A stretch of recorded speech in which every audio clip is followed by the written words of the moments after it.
नमस्कार दोस्तों, मैं सरोज पांडे।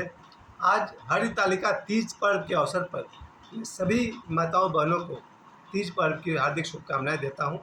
और इसके साथ साथ मैं याद करता हूं जब मैंने पहली बार तीज का व्रत अपनी पत्नी के साथ किया था 2003 और बल्कि 2004 का ये।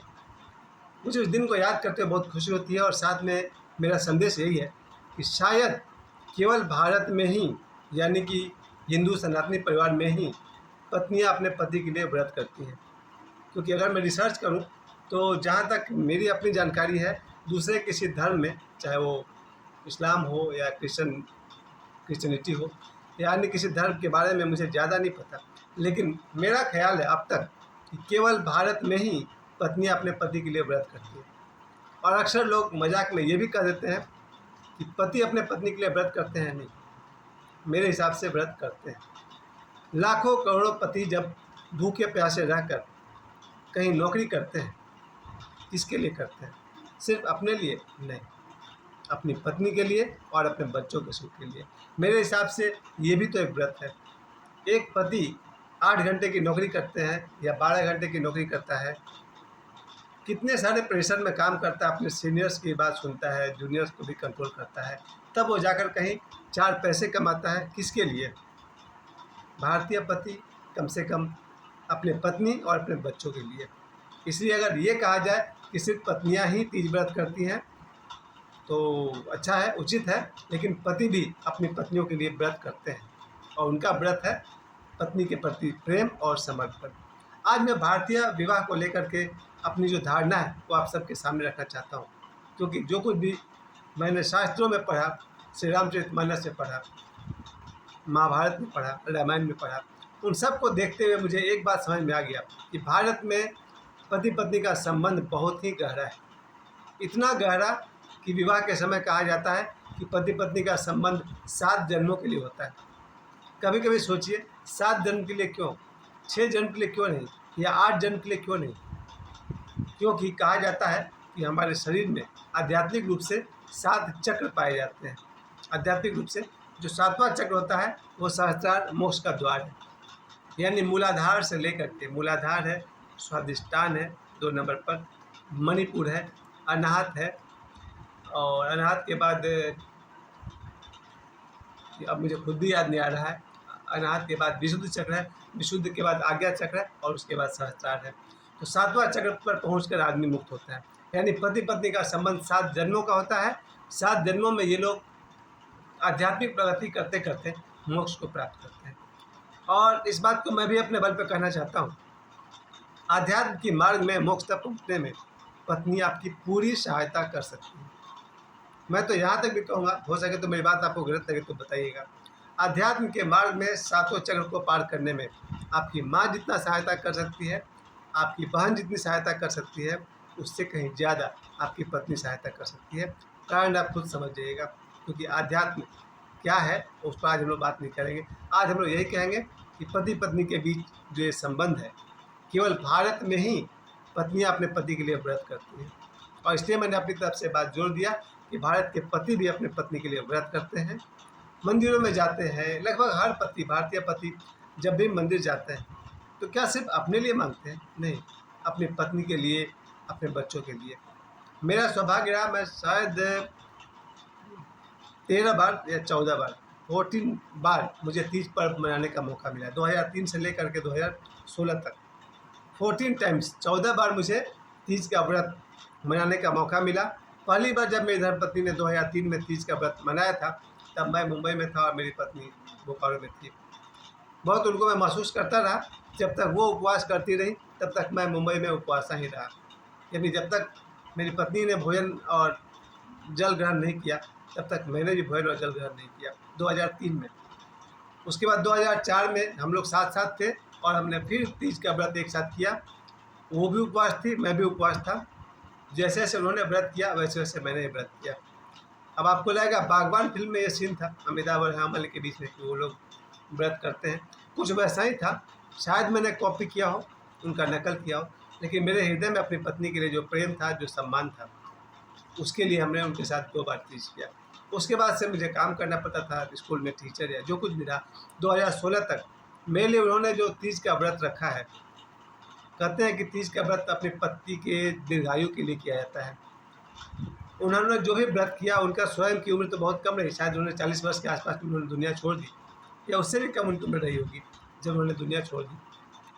लेकिन उनका किया हुआ व्रत आज मैं आपके सामने 52 वर्ष तक आपको दिख रहा हूँ।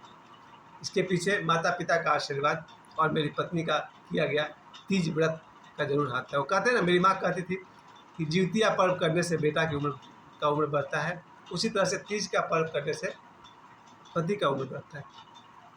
और इसलिए मैं कहूँगा, मेरी माँ ने तो हमेशा जिउतिया का पर्व किया, उनका आशीर्वाद है कि मैं आज 52 वर्ष तक आपके सामने हूँ।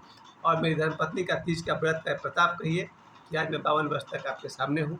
उनका आशीर्वाद रहा। दीर्घायु होना बहुत बड़ा वरदान है।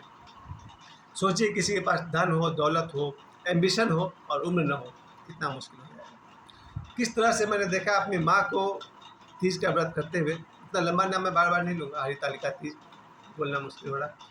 तीज का पर्व मैंने बचपन से अपनी माँ को देखा है करते हुए, और आज मेरे पिताजी 80 वर्ष के हैं। वही बात मैं कहूँगा, तीज का पर्व का प्रताप है कि आज भी मेरे पिताजी 80 वर्ष के हैं और हमारे साथ हैं। तो व्रत करने वाली मेरी माँ नहीं रही, उनको वो जहाँ कहीं भी है प्रणाम है। एक बात और मुझे जोड़ना था, मैंने अपने गुरु योगीराज शैलेंद्र शर्मा जी से सीखा है। शैलेंद्र शर्मा जी ने हमें सिखाया है कि पूजा करते समय देवी देवताओं को प्रणाम करने के साथ साथ हमें अपने पितरों को प्रणाम करना चाहिए। हो सके तो इस धरती पर अगर ना हो, दादा दादी, परदादा परदादी, नाना नानी, परनाना परनानी, इन 8 लोगों को प्रतिदिन प्रणाम करना चाहिए, ताकि वो जहाँ कहीं भी रहें उनका आशीर्वाद हम पर बरसता रहे। तो ये तीज का पर्व आज विशेष बात पर मैं आप सभी से कहना चाहता हूँ। केवल आज के तीज के व्रत पर मैंने एक बहुत विशेष काम किया। क्या काम किया? आज मैंने एक बाइक खरीद लिया। जी हाँ, TVS का स्पोर्ट्स मैंने बाइक खरीदा है।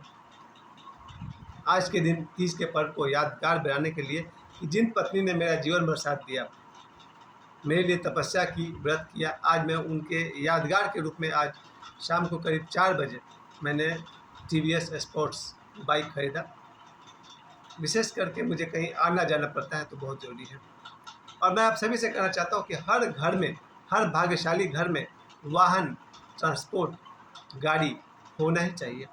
अगर आपके घर में बाइक नहीं है, कार नहीं है, तो कहीं न कहीं लक्ष्मी की न्यूनता है, उनकी कृपा की कमी है। साइकिल है, मेरे पास तो चलिए साइकिल भी है, आज मैंने बाइक भी खरीद लिया है। और वो इसलिए भी कि देखिए, जितने भी साधारण लोग हैं, साधारण तो सभी होते हैं, फिर भी मैं अपने ऐसे लोगों की बात कर रहा हूँ। मुझे 52 वर्ष की उम्र तक अगर कहीं जाना होता है, 5 किलोमीटर, 10 किलोमीटर, 50 किलोमीटर, 100 किलोमीटर, तो या तो आप सड़क पर खड़े होकर ऑटो रुकवाइए, क्योंकि मुझे किसी से बाइक मांग के जाना आज तक सफलता से तो मिला नहीं।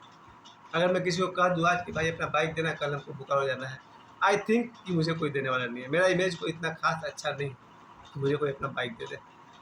लेकिन आज धनबाद जाना हो, झरिया जाना हो, सिमरी जाना हो, बोकारो जाना हो, रैरप्पा जाना हो, बाबा धाम जाना हो, गया जाना हो, इन सब जगहों पर अब मैं अपने बाइक से जा सकता हूँ।